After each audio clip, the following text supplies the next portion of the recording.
Zega Grande, the Forgotten Skydom.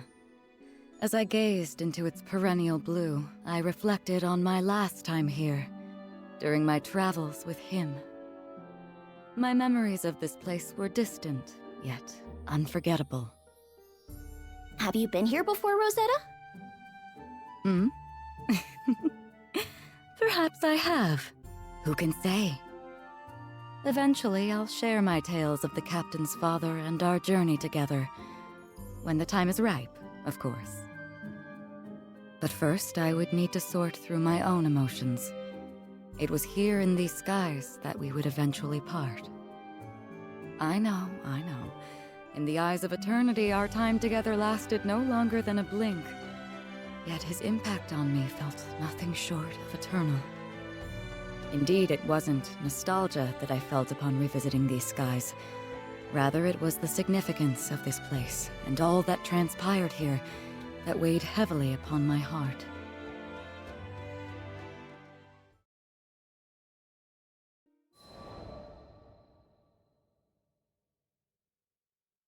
During the war, primal beasts were exploited by the Astrals as instruments of battle.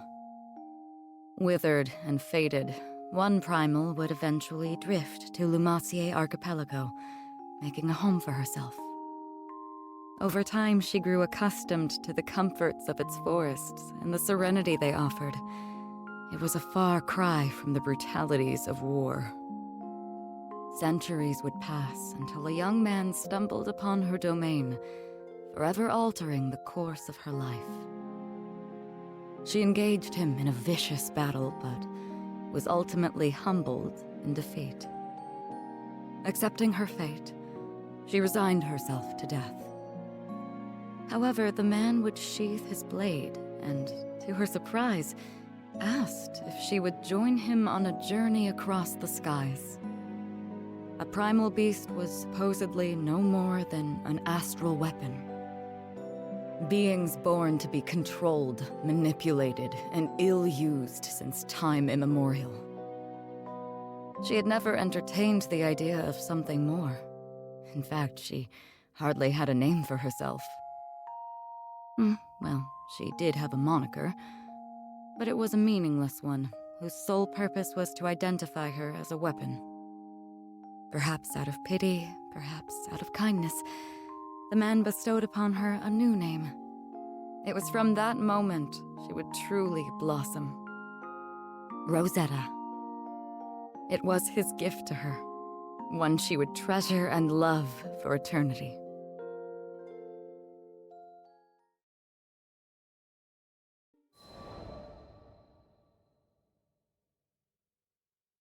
With every union comes an inevitable separation. When his journey neared its final chapters, as he took up arms against the god of destruction, I returned to the forests of Lumassier. After my return to the archipelago, I briefly longed for his companionship, but the flora and fauna kept me company. Decades came and went, and one day I would encounter yet another young visitor to the island. There was no mistaking it. This was his offspring. I realized at that very moment the time had come. He had entrusted this child to me from the ends of the skies. My heart swelled, but I concealed my excitement, flashing naught but a smile at the young captain. I would join the up-and-coming Skyfarer's crew on the Grand Cypher for another journey across the skies, this time as a bystander. During their travels, they would experience joys and triumphs, alongside loss and hardship. I continued to observe from afar, doing my best to obscure my true intentions. My roots were well planted in the past. Knowing what I knew, would I be able to act as a part of their crew in earnest? Before long, my ambivalence would come to a head. My convictions had begun to waver. Was this the right approach? Of course, I was conscious of reality. I knew their journey wouldn't be easy. They would have to face the harsh life the skies had in store for them. And with our foes only becoming more and more cumbersome even for myself, could I possibly protect them? My presence on the Grand Cypher was inconsequential, and at worst, a hindrance to the crew. I thought if I weren't here, the captain, EO, the entire crew would handle themselves just fine. Perhaps the time had come to retire to the forests once more. But as I was preparing to leave, EO grabbed my hand so sweetly, so innocently, and said she needed me to stay. I couldn't bring myself to abandon her. I would be the bystander no longer.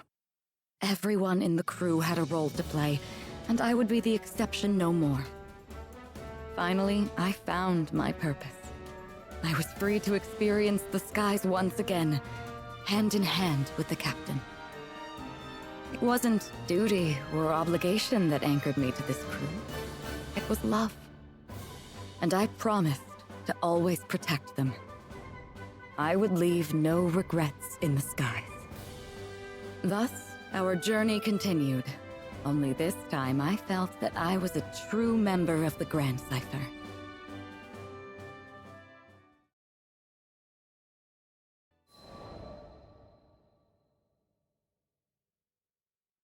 During our stay in Seed Hollow, a certain request made its way into our hands. We were to inspect sightings of a mysterious young girl near the Seed Hollow castle. You don't think she's a ghost, do you?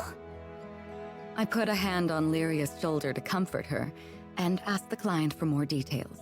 According to reports, the young girl appeared to be looking for something. Workers helping with the castle's restoration effort would attempt to approach her, but she would vanish before they could get close.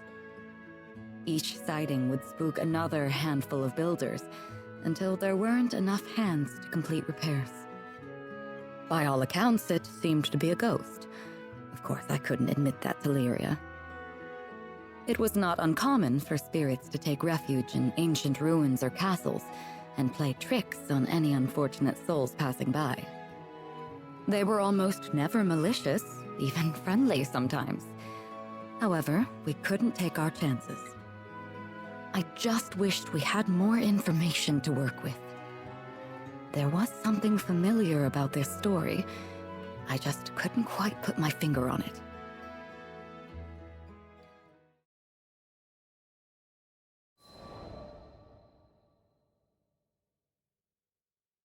The bustling streets and alleyways of Seed Hollow were steeped in an unusual silence. Rumors of the phantom sightings had spread, and the citizens became too fearful to leave their homes. We were still missing a part of the picture, but what was it? I'm sure it was just someone's minds playing tricks on them. Poor Lyria. I needed to wrap up this investigation as quickly as possible. However, despite our comprehensive search of the castle, nothing stood out as unordinary. We'll have to come back another day. Just then, I noticed a faint movement in the corner of my eye. Wait, it couldn't be. Huh? What are these guys doing here? We already took care of Ungraminu. Ominous forms. Foul creatures born from the primal beast Ungraminu. Surely they weren't the cause of the sightings, were they? I had my doubts, but this was no time for questions. The castle was in dire need of some pruning.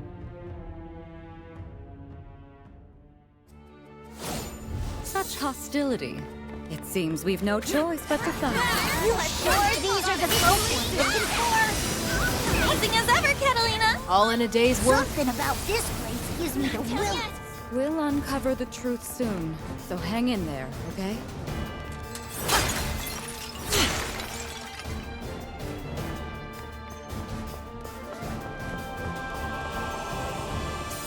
This place will need more than a restoration if we don't do something about this. Oh, Blue, how luscious! Light wall! Fight harder! These doings right up! Stay sharp, guys! Come join me. Where's that came from?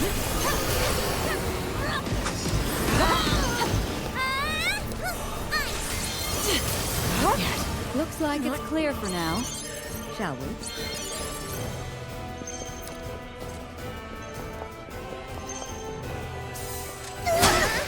Did you see that?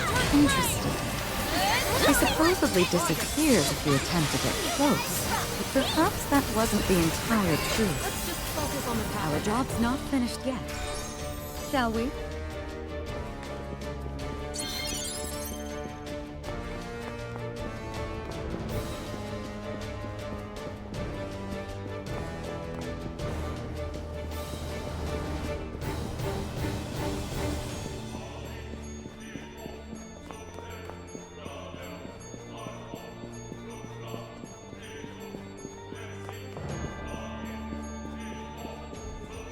They've infested the entire courtyard. Who's ready for a pruning? Scrumptious! Come, Crimson Thorn! There's no plan up ahead! I'll finish this. Full Bloom! Prepare yourself. Fighting up close won't do us good here. Sounds to me like it's time for a ranged battle. That's right up your alley, isn't it? Take my thorns! No more.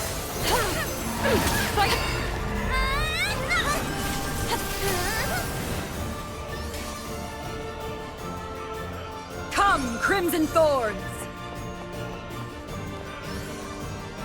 Full Bloom! They hunt from underground! You can't lose track of them! Even the sweetest rose.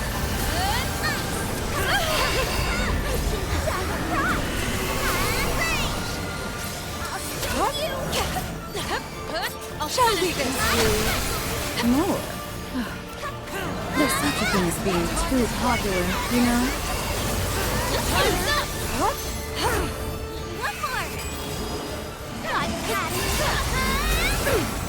Quite a tenacious bunch, aren't they?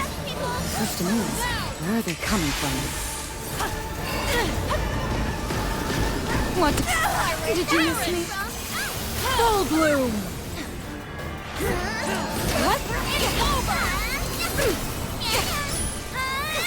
What? Come join me. There's still more of them? Get us through already! Welcome to my garden. Victory lies ahead. Don't play too hard. Come join me. Meet your end. Come, Crimson To my trap. It's working!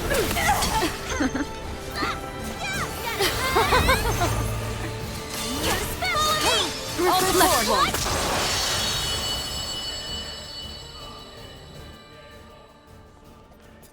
That should be the last of them. And stay out! Wait a second. What is that?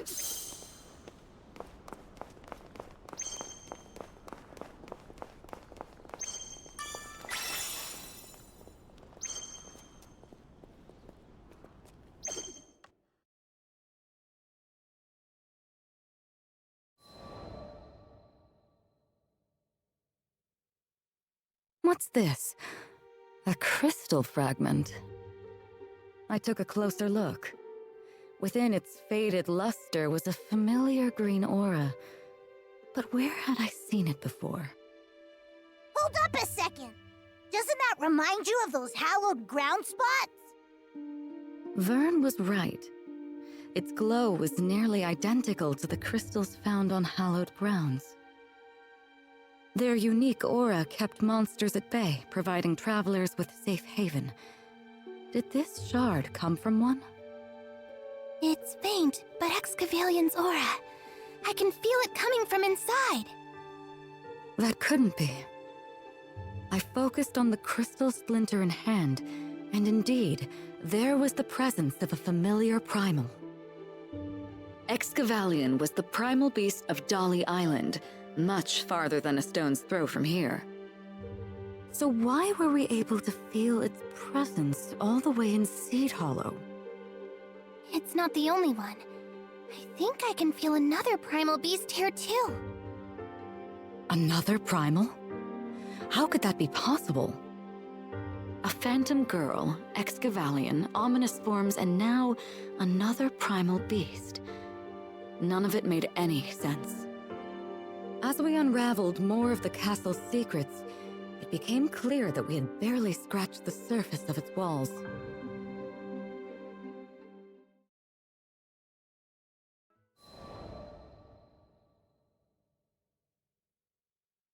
We were back at square one.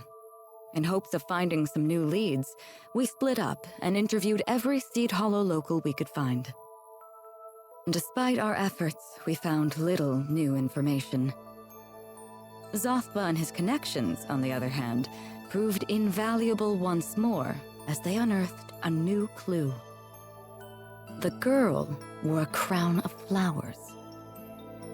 I froze in place. I knew this primal. In fact, I learned of her on my first visit to Zega Grande. Konohana Sakuya, was it? Yes. An ethereal girl bearing a floral crown? It had to be her. Her presence would explain why Lyria sensed a primal beast in addition to Excavalion. She was pact-bound to Ulmarine Island, and she held domain over blossoming flowers. The unusually vibrant bouquets blooming across Seed Hollow just added more proof of her proximity. With the culprit identified, only one problem remained. Me. After what Sakuya and I went through, I doubt she would ever show herself around me again.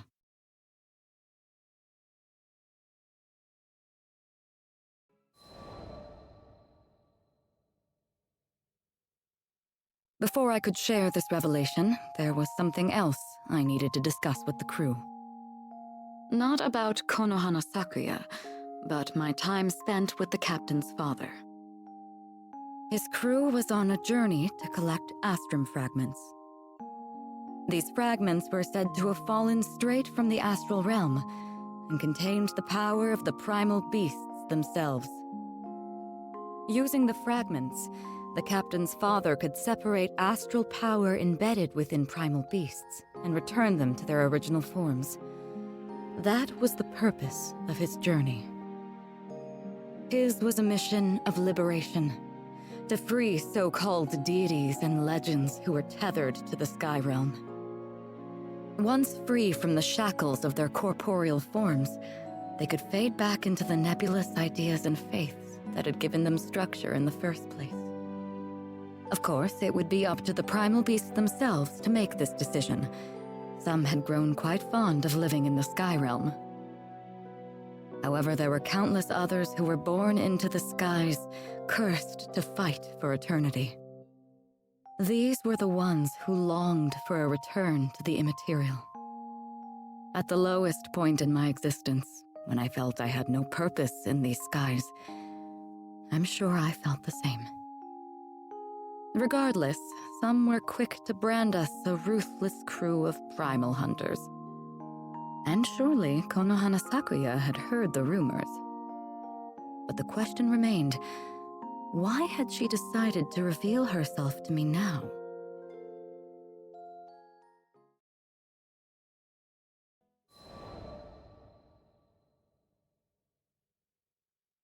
Unfortunately, simply knowing the identity of the girl would not solve the problem of her many phantom appearances. So, is this, Kahuna Yakuza? You think she's the one causing the monsters to come out? Unlikely. I've never met her in person, but I don't think she and the ominous forms are connected in the slightest. Yo, got some new intel on the girl. You're still, working the case, right? The family Zothba had been continuing to search for clues in the background, and thankfully, their search bore fruit. In one of the areas where the ghostly girl was sighted, a bystander had found an ancient book. Broke my brain trying to read the dumb thing, but you're smart and pretty smart and, well, yeah. Oh, poor boy couldn't even get his words straight. Thank you. You're quite the gentleman. No, I'm not. I'm a badass. Anyway, I should get going. He had barely placed the book in my hands before scurrying off. What had gotten into him, I wonder? I opened the book and peered through the rune-like characters inside. No normal person would be able to decipher this. Oh, that looks really complicated. Really? Let me see. When Vern approached the book, Roland's transceiver began to glow. It illuminated the text, somehow morphing the illegible script into something readable. My breath caught in my chest. Had an astral authored this book?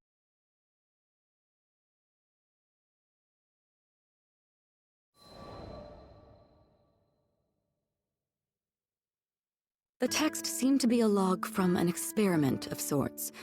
Although it was barely legible, I tried to grasp its meaning. Originally, it was Excavalion, primal beast of Fortification, who forged a pact with Almarine Island.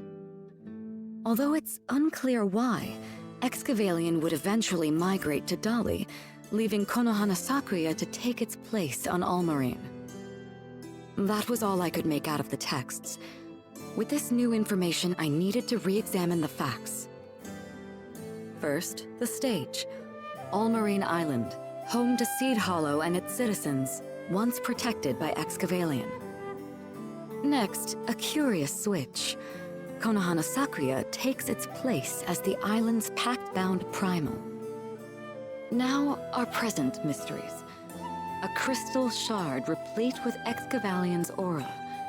On Graminu's altar beneath the castle, the ominous forms. And finally, Konohana Sakuya's curious reappearance. Think, Rosetta. Was the shard left behind by Excavalion? Did it serve a purpose in protecting the island?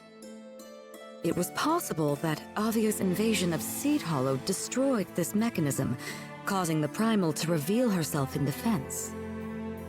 Now that I think about it, the ghost rumors started to pop up only after that crystal beneath the castle was destroyed. So, it was all connected. There's no time to explain, but more ominous forms will appear if we don't repair this island's defense system. Where could we find another fortifying crystal? How about Dolly? That's where Excavalion lives now, right? Maybe it's got a spare lying around. Indeed. If we were to find a solution to our problems, it would be buried beneath those churning sands. If I'm not mistaken, we should come across a guardian crystal not too far from here.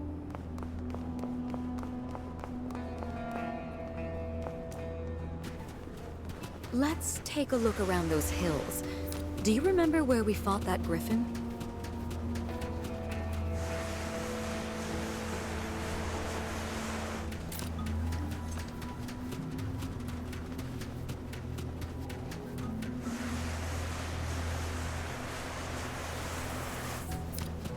Oh, oops. Didn't mean to wake you. Mind letting us pass through? Refreshing, isn't it?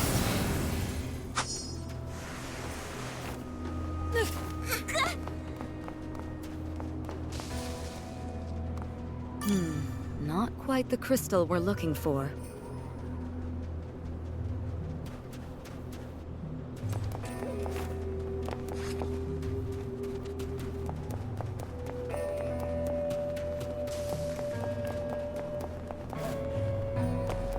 A wild monster's den. I'd like to avoid needless bloodshed if possible. Take that! What do you think? Get behind my shield! What a treat! Enough of you! Come, Into my Crimson trap. Thorn! No falling under my watch. The roses shall protect you.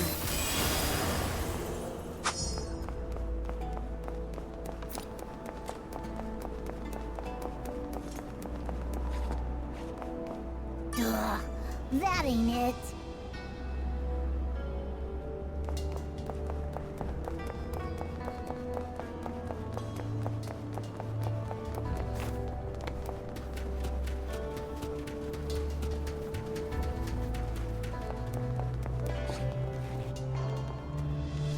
Excavalion.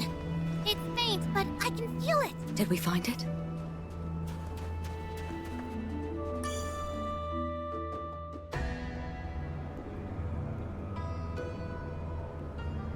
Ah! A cobra!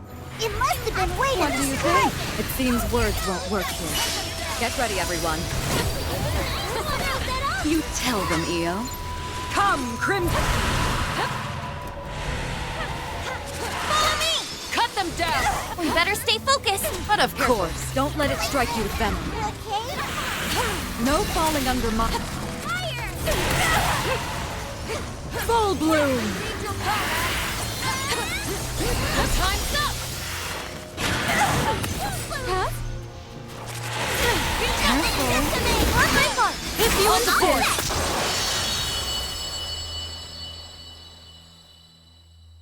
There's nothing to Now. fear. Where were we? Quick! Get in the circle! How rejuvenating.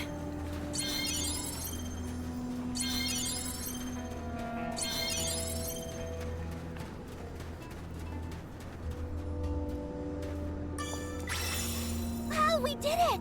Let's take this crystal back to Seed Hollow.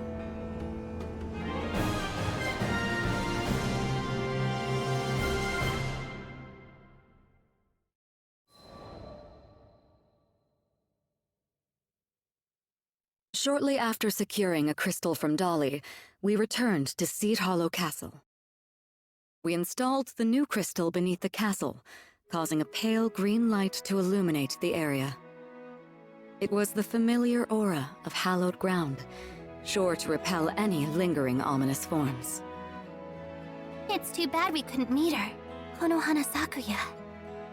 The mystery had been solved on nearly all fronts. I'd be lying if I said I was completely satisfied, however.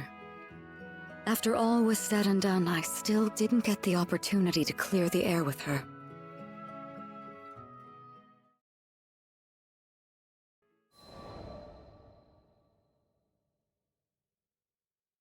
Peace returned to Seed Hollow, and it was soon back to the usual hustle and bustle. I informed the frightened repairman of the girl's true identity, the primeval god of Seed Hollow. A primeval god? Holy macaroni! That's a spicy nugget of news. How do you manage to stay so charming and informed? Hmm? A lady never reveals her secrets. It's a little sad that you couldn't meet Konohana Sakuya. I know you wanted to apologize to her. I knew, somewhere deep down, that talking with her wouldn't bring back all the journeys I had with the captain's father.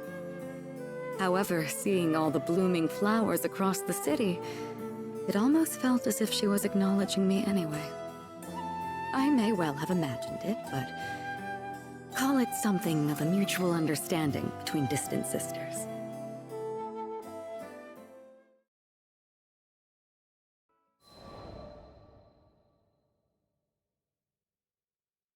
After the vibrant patchwork of spring began to spread throughout Seed Hollow, I made a habit of taking a daily stroll around the city. On one of my walks, I had mindlessly put the crystal fragment in my dress. After arriving at a particularly sunny spot, I took it out to admire it. Something about it was different today. Instead of my usual reflection, if not only for a brief second, I saw a smile that wasn't my own. A girl in a flower crown. Our eyes met for a second before, pop! A single rose had materialized at my feet. When I looked back into the fragment, she was nowhere to be seen. Although I can't prove it, I know that she was here, listening to me. So I whispered, "Beautiful. This city has blossomed under your care, all while blooming in your own right. You deserve to be here."